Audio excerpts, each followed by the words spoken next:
Welcome to the Rock's Back Pages podcast.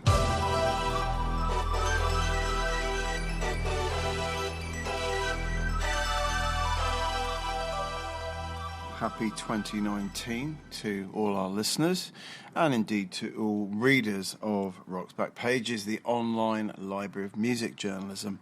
I'm here, as ever, with my colleague Mark Pringle. Hello, Barney. Hello, Mark.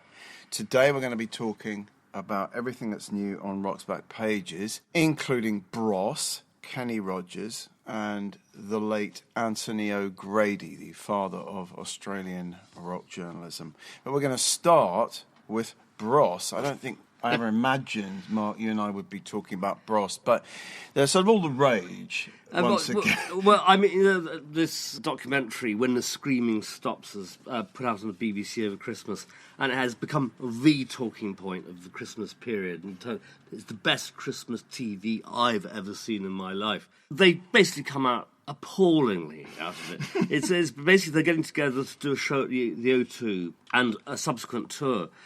And it's about the rehearsal period. These are two brothers who've been estranged for some years, probably a couple of decades now. Well, they really don't come out of it very well, particularly Matt, who is just a grotesque parody of an overweening ego. A lot of people have said they both come out of it badly. I have a certain sympathy with Luke because, frankly, Matt's bullying him at times. I mean, if ever in the rehearsal room Luke makes a suggestion from behind his drum kit, Matt just slaps him down. They have some stand-up rows. It's just too funny. A lot of people pulled quotes out online as one of, mostly, again, this kind of goes along with what I'm saying, is that Matt's the guy who really comes out of this worst.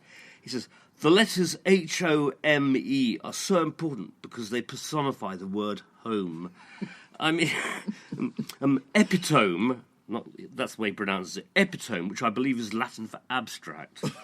And there's the great classic, I made a conscious decision because of Stevie Wonder not to be superstitious. And it goes on. I mean, Matt shows the camera crew around the inside of his home, which I believe is in Las Vegas, but actually could be a gangster's pad in Essex. It's got all the aesthetic charm of that. And it's got crystals everywhere. It's got a painting of his bulldog. This is one of the loves of my life. This is my best friend Alfie, my bulldog. I had him painted holding a pint of beer. I mean, and it sort of goes on like that. This is my cave area. I have crystals everywhere. Love a bit of chess, have a few glasses of scotch, have a long game of chess. But someone pointed out all the chess pieces are in the wrong place. But, I mean, look, it begs the question, is this actually a very knowing kind of spinal tap-esque? Yeah, I mean, our friend and Rock's Back Pages contributor Simon Price suggested precisely that on Facebook the other day. I don't think that even though Matt has earned a living as an actor, I don't think they're capable of sustaining such convincing performances of being utter tools. I just don't see it. Well, do you know what? I think you could be right, and I'll tell you why, Mark, because this week's Free on RBP feature takes us back to the very dawn of the Bros story. And, of course, the pieces are replete with quotes that suggest that they were really just as dim in 1988 as they are now. So we have, of all people, the great David Toop profiling Bros. This is unlikely. David Toop's been an avant-garde musician, and experimental musician, and outsider kind of artist. The Face sent him to the Goss household in Peckham, where Mum Carol is holding court and screaming girls are outside on the street. Yeah. And I mean, it's just a sort of brilliant profile of these two brothers, and at that point, of course, Craig Logan, the forgotten. Yeah, who isn't even mentioned in this programme. There's no sign of it. It could well be because maybe they asked him to participate, and he said, the last thing I'm going to do in my life is participate in any Bros reunion. Yes. So it's a marvellous sort of snapshot. I mean, I think When Will I Be Famous had only just stormed to the top of the charts. Yeah. And, I mean, to me, we were talking about this the other day, what a sort of critical moment that was in the sort of birth of celebrity culture, really. Yes. Because it was such a sort of naked statement. When will I be famous? Not when will I make a good record? You know, not when will I do something sort of worthwhile in music? When will I be famous? And I always think that it all started there, really. This craving for fame, for celebrity. I mean, to me, they were pretty worthless. Of course, Matt Goss could vaguely sing in a kind of cod Michael Jackson where everything is. It's like a sort of very unconvincing collision between Michael Jackson and Stockache and Waterman. Well, he made a conscious decision because of Stevie Wonder not to be superstitious. So.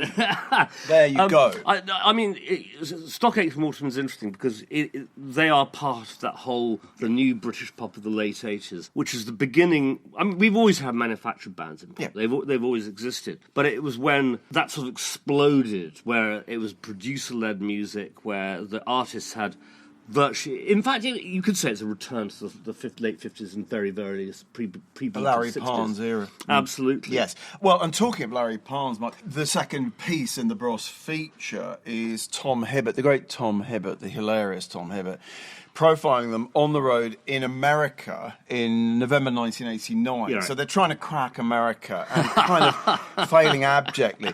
But rather in the spirit of the documentary, as you describe it, they have this sort of argument in front of Tom about Tom Watkins. I mean, it's kind of like, everyone thinks Tom Watkins sort of shaped our image and told us to cut our hair and everything. And sort of Luke goes, well, he did. And he's like, no, he didn't. Well, don't say this in front of the journalist. I mean, it's just, it's really embarrassing. And there's just terrific quotes like Luke saying, deep down, I'm a hippie. I love the idea of love and happiness for everyone. And we can spread that to our fans. We have an incredible responsibility towards our fans. It may sound corny, but we're like God. and then Matt says, and they talk about hubris. It's such a sort of study in hubris. They compare us to Wham, the Bay City Rollers and the Beatles. And if they want to compare us to three bands that actually made history, that's fine. But my level of history making will go into a further level. I mean, Derek Smalls eat your heart out. Well, the other thing is this programme has almost achieved that. Intentionally. Well, I confess I've not seen it yet, but I have to. No, you've got to. Any one of you who have access to the BBC iPlayer, it's on there probably for another month or so, and it is just extraordinary. I mean, it's just brilliant. So. Brilliant. So, how we segue from Bros to Kenny Rogers with great difficulty, with grace and ease, I don't know, but that was the segue. Yeah, Kenny Rogers is our audio interview, interviewed by the wonderful John Tobler in 89, and he's just releasing a greatest hits album where they've re-recorded virtually half the greatest hits. Yes, because the original masters were owned by other record companies and so on and so forth. One of the interesting things in the piece is that he talks about that, and because Tobler sort of says, well, I always kind of prefer the original versions, and Kenny Rogers says, yeah, I see what you mean, I kind of get that, But, they sound so much better re-recorded. Yeah. Well, he concedes, doesn't he, in the audio, that the original recordings have more heart. Yes, he does. He talks about his uneasy place in country music, which is actually a very legitimate point, because he sold to the country audience without ever really being specifically a country musician. Some of his songs smacked of country. Well, he had such a diverse career, didn't he? I mean, there was a folk period, and of course, as we're going to hear from the clip that you've chosen, I mean, his real roots were in R&B, and he talks about the Coasters, he talks about Clyde McPhatter. And Ray Charles. And Ray Charles. He also says that he never particularly liked rock and roll, never particularly liked Elvis, never liked Chuck Berry. His roots were in kind of uptown urban R&B of the late 50s, as you say. So let's run that clip now. You've painted up your lips and rolled and curled your tinted hair. I grew up, as far as my teenage youth, I was listening to R&B doo-wop groups like the Coasters and the Platters, and I've started doing that in the show. The people love it, but I've got a whole new version of it. I mean, it's a very hip, contemporary version of the Coasters record. Yeah. But I grew up with Sam Cooke and Ray Charles and Clyde McPhatter and the Drifters. And at the same time, there was another element of rock and roll, which was Elvis and Jerry Lee. And I was not listening to those guys. I was never, and I met Elvis and we became relative friends. Certainly, no, we didn't hang out, but he knew me and I knew him. But I was never a big Elvis fan, and I was never, Jerry Lee, I mean, I certainly have respect for what they accomplished, but my heart is with R&B music. Yes. My heart is really with the Drifters and Sam Cooke, Absolutely. and Ray Charles.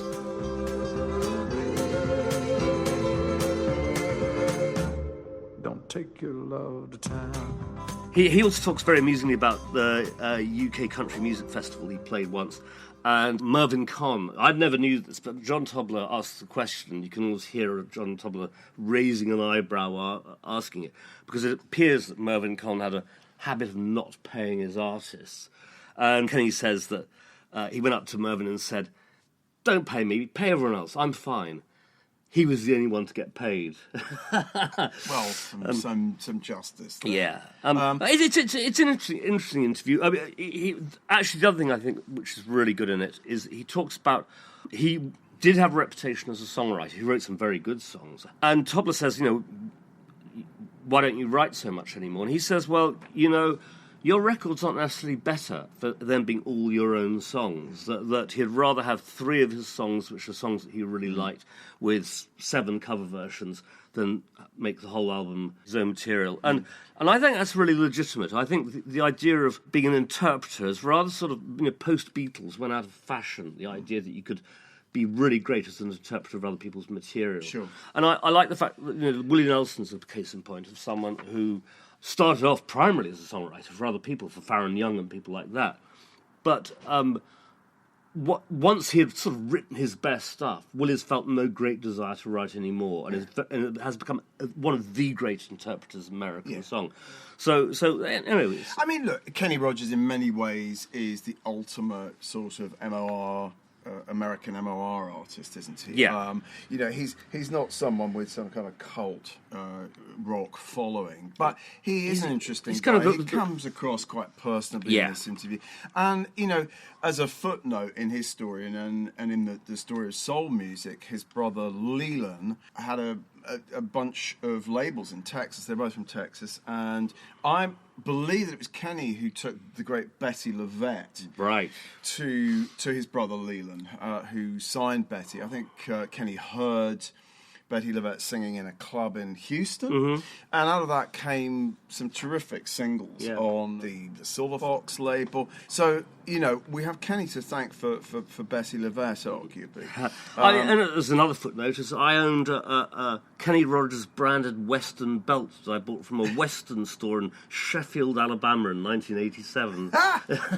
It's fantastic. It was a very fine item. Do you want to play anything else? Well, I thought we'd at the end of the show we'll run him talking interestingly about Karen Carpenter. Karen Carpenter, who I think would auditioned for the New Christy Minstrels. We didn't mention that Kenny was in the New Christy Minstrels. New Christy Minstrels then formed with some members of the Christy Minstrels. He formed Kenny Rogers in the first edition. Yeah. I think they even talk about a sort of psychedelic moment in Kenny's career, don't they?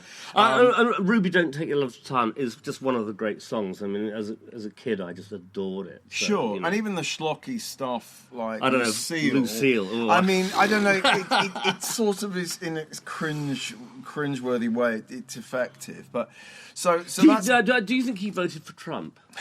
Well, I sort of this awful theory that any of these sort of beloved American entertainers, particularly Southern, who might have been fairly right on and, for example, like black music back in the day, now they're just sort of gun-toting evangelists, Republicans, and Trump supporters. I do hope that Kenny isn't. The other sort of free stuff on the homepage this week is by and about the late Anthony O'Grady, who many would call the father of Australian music journalism. Mm-hmm. He started RAM magazine in 1975, which stood for Rock Australia magazine, and in the very first issue, he's writing about AC/DC and others. So he sort of, I think, put Australian rock on the map in a way, and brought in a bunch of very good writers. Clinton Walker, who's one of the best Australian rock writers, and we have him on Rock's back pages, has written a little tribute to Anthony explaining his significance. And then we have an AC/DC piece. We also have a more kind of backward-looking piece from 2007 by Anthony about Radio Birdman, who I was a big fan of. I mean, there were a bunch of Australian bands that took Detroit as their kind of departure point, and Radio Birdman was one of those. What was your gateway drug for this? Was it the Saints, or would it have been Nick It Cave? was the Saints, really. It was the Saints. I came to Birdman via the Saints. I don't think Nick Cave was certainly not a fan of Radio Birdman, but they had their moments. They had this sort of slightly kind of sinister fascistic imagery, sort of kind of cod blue oyster cult kind of style. But Dennis Tech was an interesting songwriter and guitar player. You know, a couple of decent albums there. I'm a huge fan of the kind of certain period of AC/DC. I think they're one of the greatest hard rock bands anywhere in the world.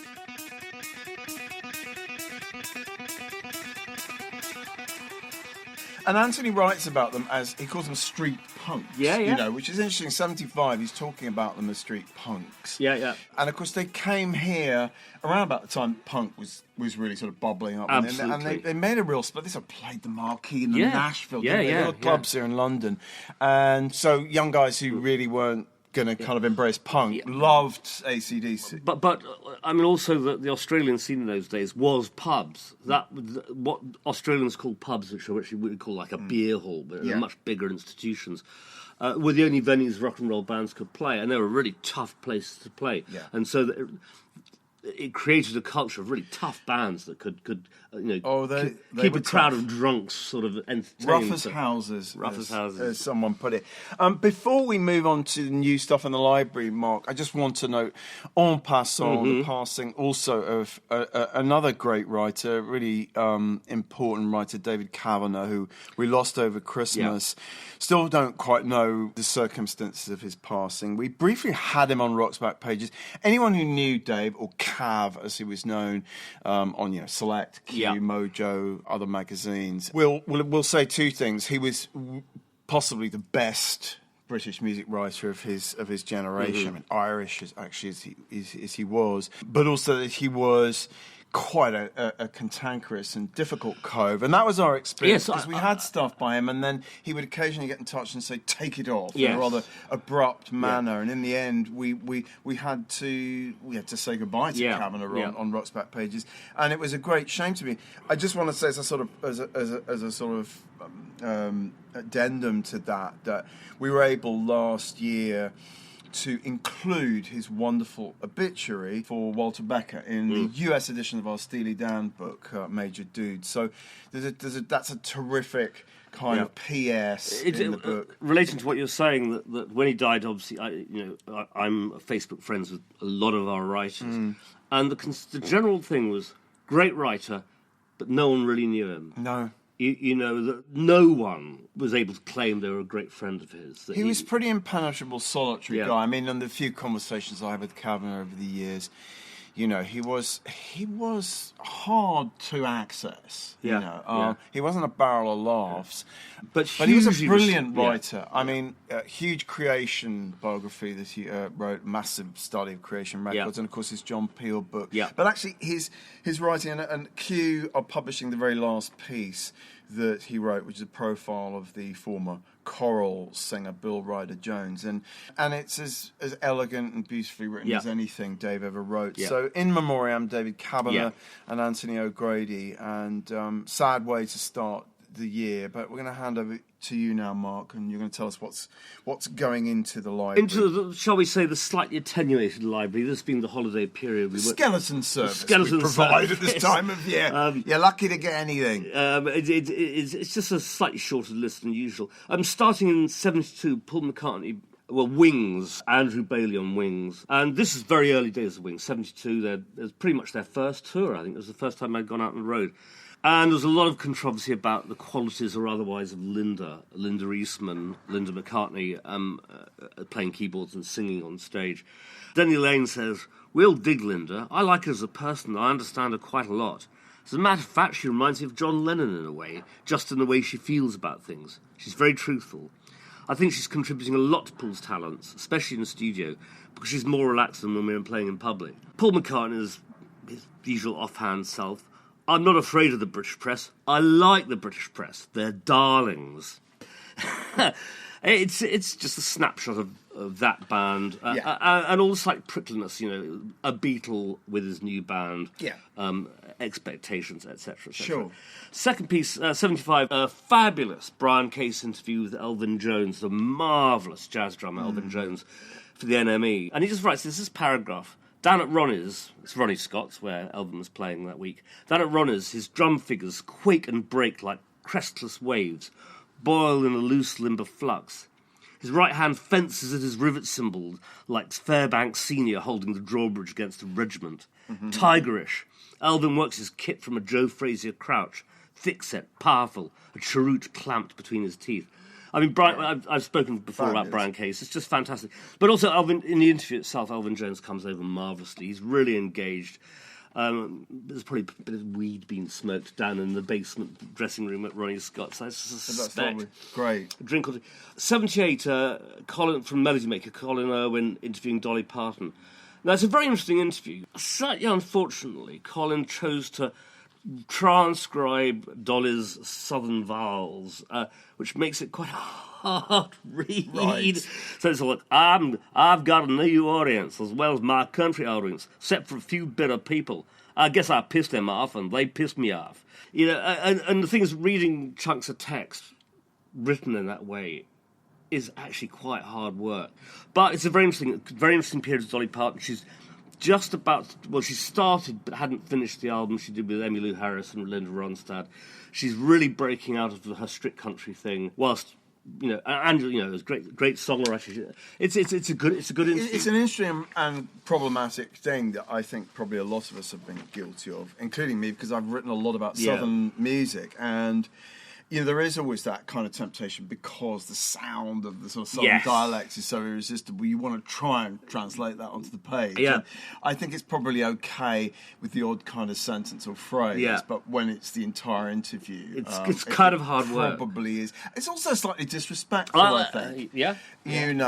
Because we all speak in different ways and nobody transcribes. It's a bit like poking an animal through the cages of a zoo. I think it is sort of slightly patronising. Okay, 1984, Chris Robertson sounds on Morgan Khan's Street Sounds label and electro. Now, electro was essentially a branch of hip-hop, to all intents and purposes. You could say coming out of Africa Bambaataa and so on and so forth. Morgan Khan says, basically it's synthesised, wholly electronic, very percussive, high-energy music with certain up-tempo beat and the right dance quality. In their own way, people like Kraftwerk have been doing it for years, but when records like Tyrone Branson's The Smurf and Play at Your Own Risk by Planet Patrol come along, no one could believe what they were hearing. I mean, it's interesting about electro, but electro is a sort of footnote in kind of hip-hop history. I find it more interesting about Morgan Khan. He's a really interesting, very complicated man. He's an Anglo-Asian who set up the Street Sounds label basically to kind of release American 12-inch singles out on compilation albums. That was the main function of it. And it was stupendously successful. They were a way for English kids, black, white, Asian English kids, to get records that they wouldn't be able to afford to buy on 12-inch import.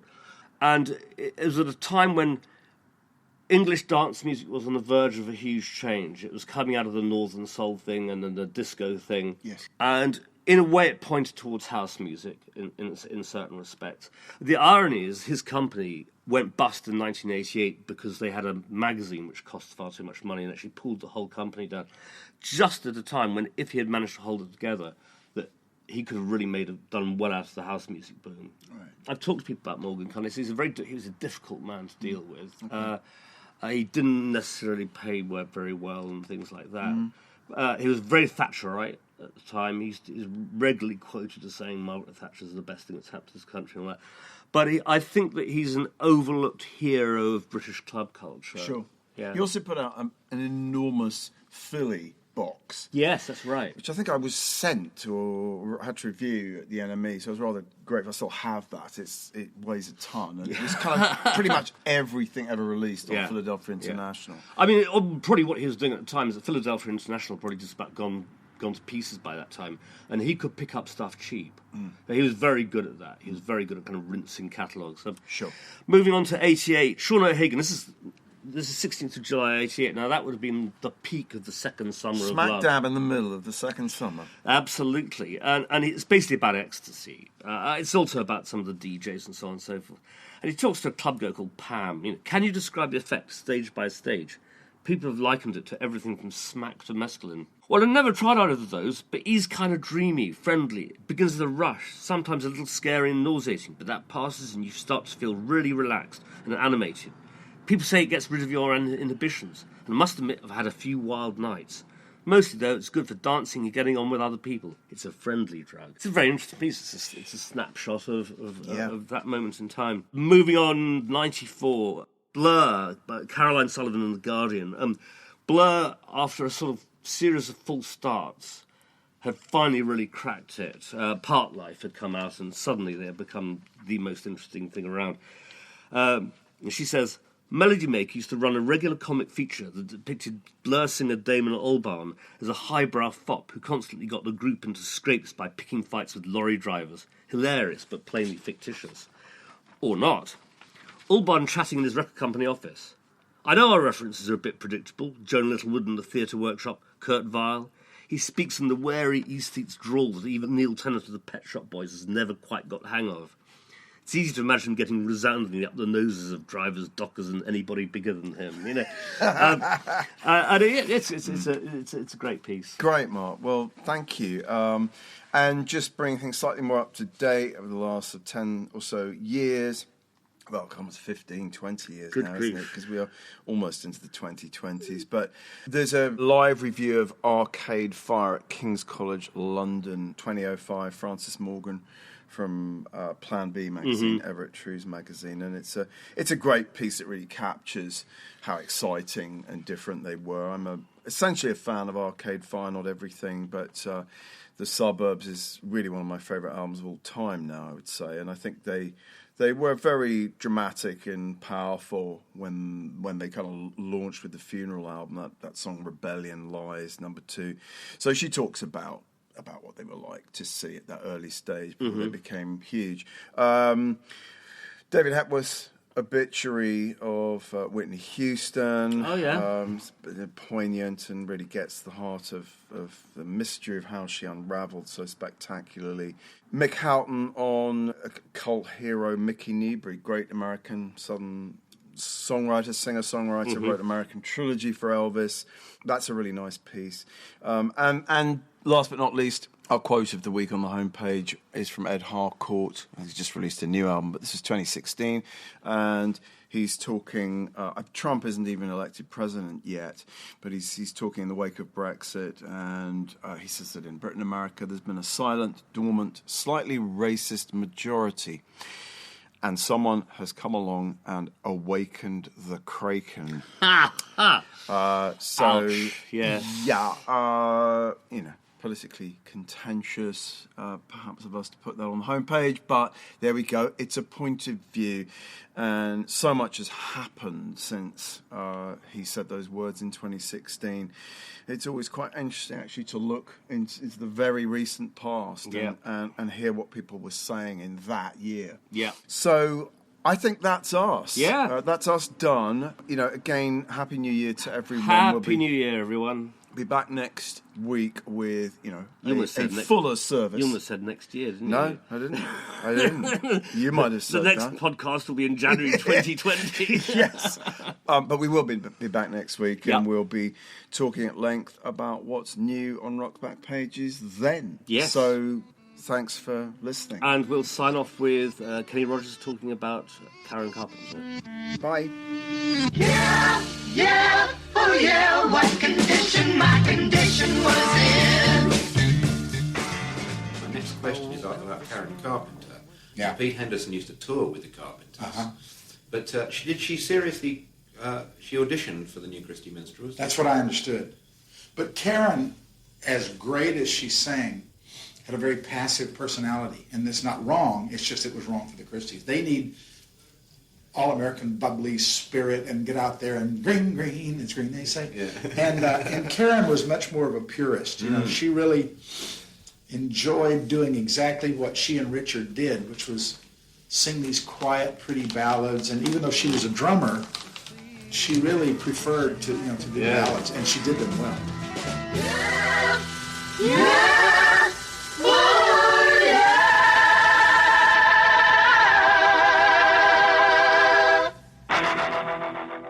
Kenny Rogers in conversation with John Tobler, bringing this week's Rocks Back Pages podcast to an end. The hosts were Barney Hoskins and Mark Pringle, and the producer was Jasper Murison-Bowie. For a list of articles discussed and full show notes, please visit rocksbackpages.com/podcast. You can find thousands of articles, as well as hundreds of full-length audio interviews, at rocksbackpages.com.